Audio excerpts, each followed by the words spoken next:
जय हिंद साथियों। आज हम लोग पढ़ने वाले हैं आज ही के दिन का इतिहास।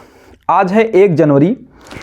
1 जनवरी को तो वैसे इतिहास में बहुत सारी घटनाएं घटी हैं, उसमें से एक घटना का जिक्र आज मैं आपके सामने करने जा रहा हूं।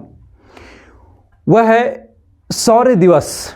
1 जनवरी को विश्व परिवार दिवस भी मनाया जाता है और 1 जनवरी को नया साल भी मनाया जाता है।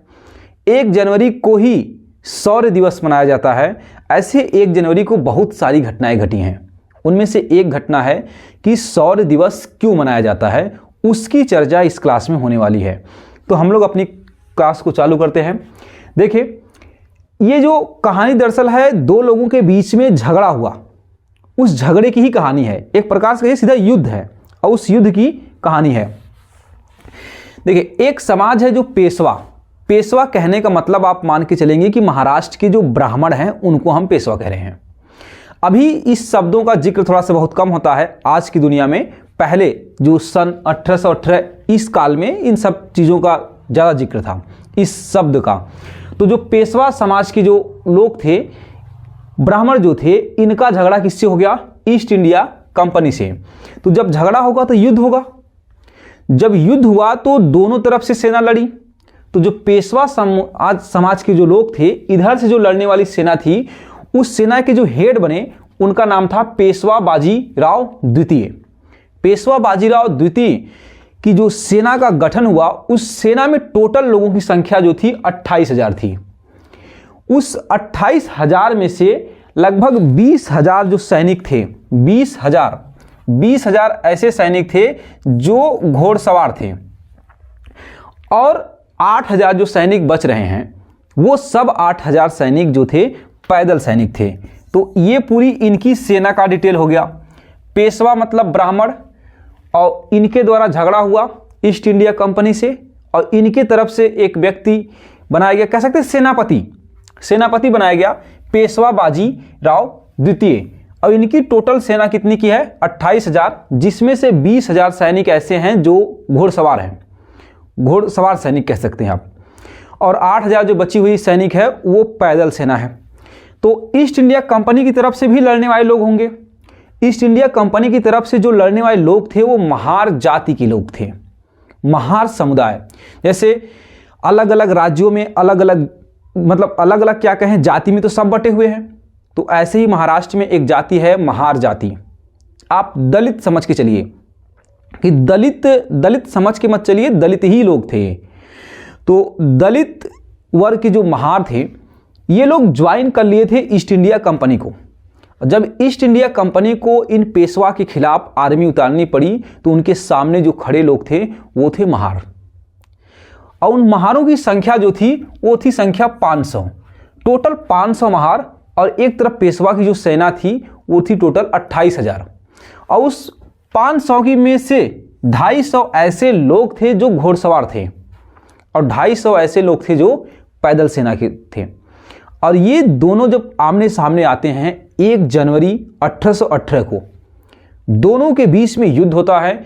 और यह युद्ध हुआ, इतना आश्चर्यजनक बात नहीं है कि 500 लोग 18,000 लोगों से लड़े, ये कोई बड़ी बात नहीं है। सबसे बड़ी बात ये आई सामने कि 500 लोग जो लड़ रहे थे वो जीत गए, 28,000 जो लोग थे वो हार गए। लड़ना बड़ी बात नहीं थी, जीत गए ये बड़ी बात थी कि 28,000 लोग हार गए 500 लोगों से। आप एक बार सोचिए कि अगर इस 28,000 का हम भाग दें 500 में तो जो रेशियो आएगा वो 56 आएगा।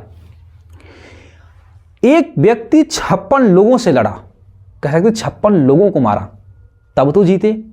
सोचिए, एक आदमी से नहीं लड़ पाता है, और यहां एक आदमी 56 लोगों से लड़ता है, और लड़ता ही नहीं बल्कि जीत भी जाता है। तो इस पूरी कहानी को आपको सुन करके मन में कुछ सवाल आ सकते हैं या आए होंगे। सवाल ये आया होगा कि ये जो महार लोग हैं ये तो हिंदुस्तानी है, तो ये ईस्ट इंडिया कंपनी की तरफ से क्यों लड़ रहे हैं?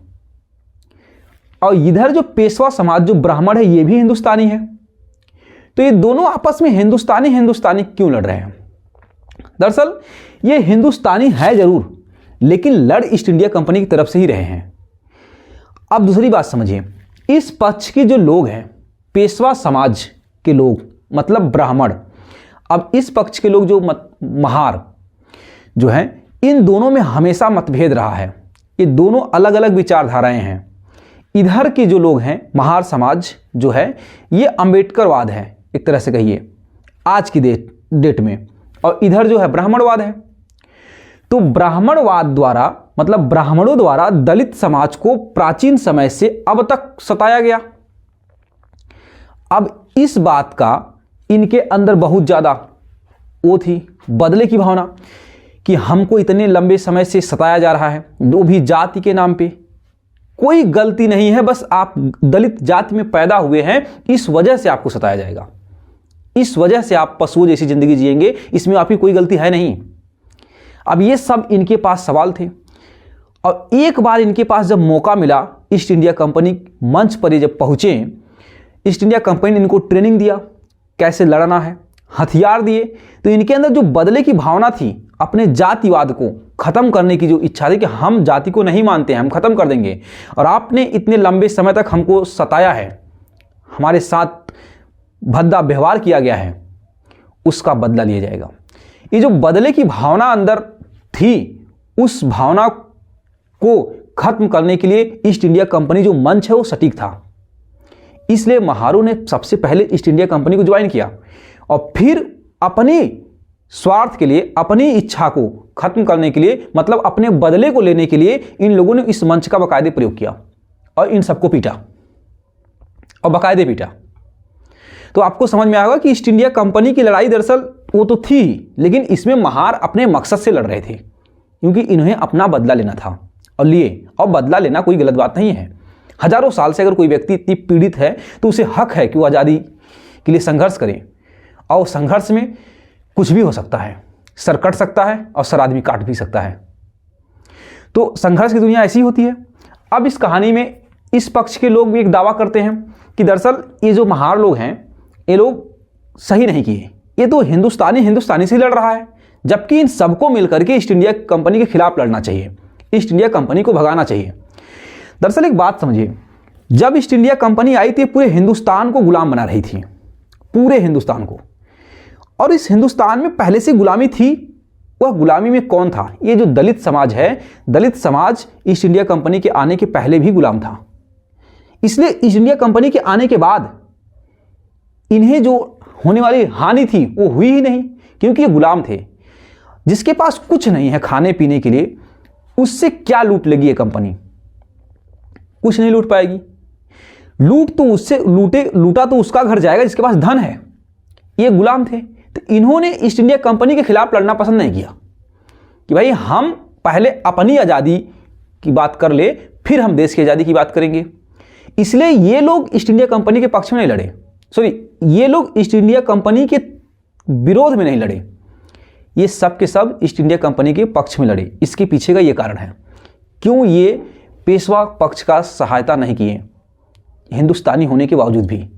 इसके पीछे का कारण ये था क्योंकि हिंदुस्तान में जो ब्राह्मणवाद की व्यवस्था है, पेशवाओं की जो मानसिकता थी, दलित को दलित देखना, ये खुद अंग्रेज चले भी जाते तो क्या होता, ये फिर गुलाम रह जाते। तो इन्होंने पहले सोचा कि हम पहले अपनी आज़ादी के लिए क्या करें, संघर्ष करें, फिर हम भाई अपना हो जाएंगे, एक हम आज़ाद तो हो जाएं। तो ये लोग इसलिए ईस्ट इंडिया कंपनी की तरफ से ही लड़े, इधर से नहीं लड़े।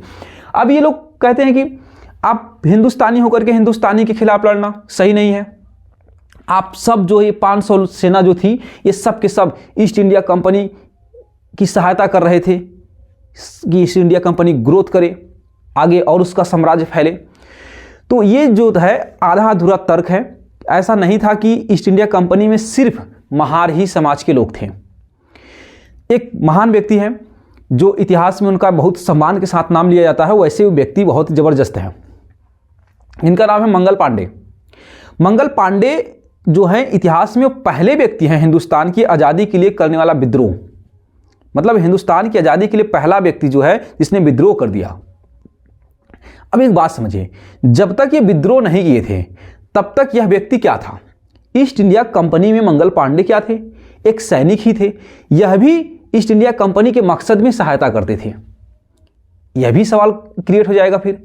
तो इस तरह से सीधी सीधी एक बात कहिए कि ईस्ट इंडिया कंपनी में जिस भी समाज के लोग ज्वाइन हुए, आप किसी की कंपनी में ज्वाइन हुए हैं तो उस कंपनी के मकसद में आप इनडायरेक्टली और डायरेक्टली इन्वॉल्व ही रहेंगे। तो इस तरह से हम किसी समाज को गाली नहीं दे सकते हैं कि आप सबने ईस्ट इंडिया कंपनी का सहयोग किया। ईस्ट इंडिया कंपनी में तो बहुत लोग शामिल थे, आधे से ज़्यादा सेना हिंदुस्तान की ही शामिल थी। तो इसलिए इस 500 लोगों को दोषी ठहराना कि भाई ये सब गलत थे, ऐसा कहना एकदम घटिया बात है। ये दरअसल लड़ाई अपने अस्तित्व की हो रही थी इनकी। ये उस मंच का प्रयोग कर रहे थे, न कि उनको वृद्धि करने में प्रयोग कर रहे थे। ईस्ट इंडिया कंपनी को विस्तार में प्रयोग नहीं कर सहायता नहीं किए, बस ये लोग उस मंच से अपने मकसद को पूरा करने के लिए उस ईस्ट इंडिया कंपनी का प्रयोग किए। अब ये पूरी दोनों बातें हमने आपको समझा दिया कि इस पक्ष का क्या है, इस पक्ष क्या है। जब ये कहानी घटना घटी तो जैसे देखिए, जो सत्ता में पहले होता है, ऊपर होता है, वह पूरी कोशिश करेगा कि हम उसी चीज़ को इतिहास में शामिल करें जो हमारे लिए फायदेमंद हो।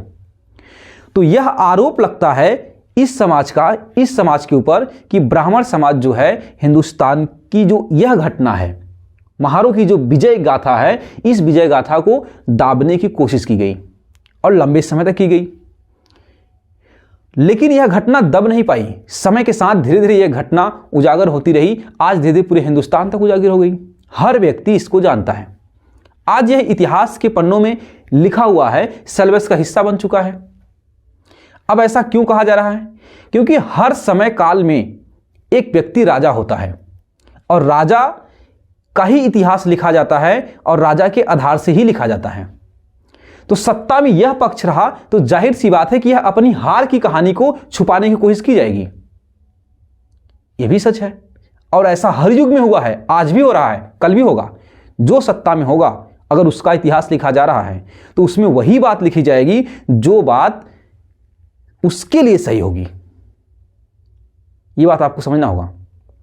अब ये पूरी कहानी रही, तो आज का कहानी आपको समझ में आया होगा। दरअसल जब ये लड़ाई हुई तो लड़ाई होने के बाद कुछ महार जो थे, इनकी मृत्यु हो गई। जब इनकी मृत्यु हुई तो मृत्यु होने के बाद इस लड़ाई, जैसे ये लड़ाई लड़ी गई थी, पूरा एक नदी है भीमा रिवर, मतलब भीमा नामक एक नदी है महाराष्ट्र में, जहाँ पे लड़ाई लड़ी गई थी। और जो गांव है कोरेगांव, इस जगह पर एक स्तंभ बनाया गया, जिस स्तंभ का नाम दिया गया शौर्य स्तंभ या भीमा कोरेगांव स्तंभ। इस तरह से नाम दिए गए उसको। इस स्तंभ के ऊपर उन महारों का नाम लिखा हुआ है जो लोग इस लड़ाई में शहीद हो गए थे। तो उन सबका नाम रखा। मैं आज का इतिहास आपके सामने रख दिया हूं। आप कमेंट करके बताइए कि हमारा वीडियो कैसा रहा आपके लिए। अगर आपको हर दिन का इतिहास पढ़ना पसंद है, मैं आज से 1 जनवरी 2024 से पूरा हर एक दिन का आपको इतिहास पढ़ाने वाला हूं। दुनिया में घटनाएं हुई हैं, हर दिन कुछ न कुछ घटनाएं घटी हैं, तो हर दिन की एक बेहतरीन घटना का जिक्र हर सुबह आपके साथ होगा। जय हिंद साथियों।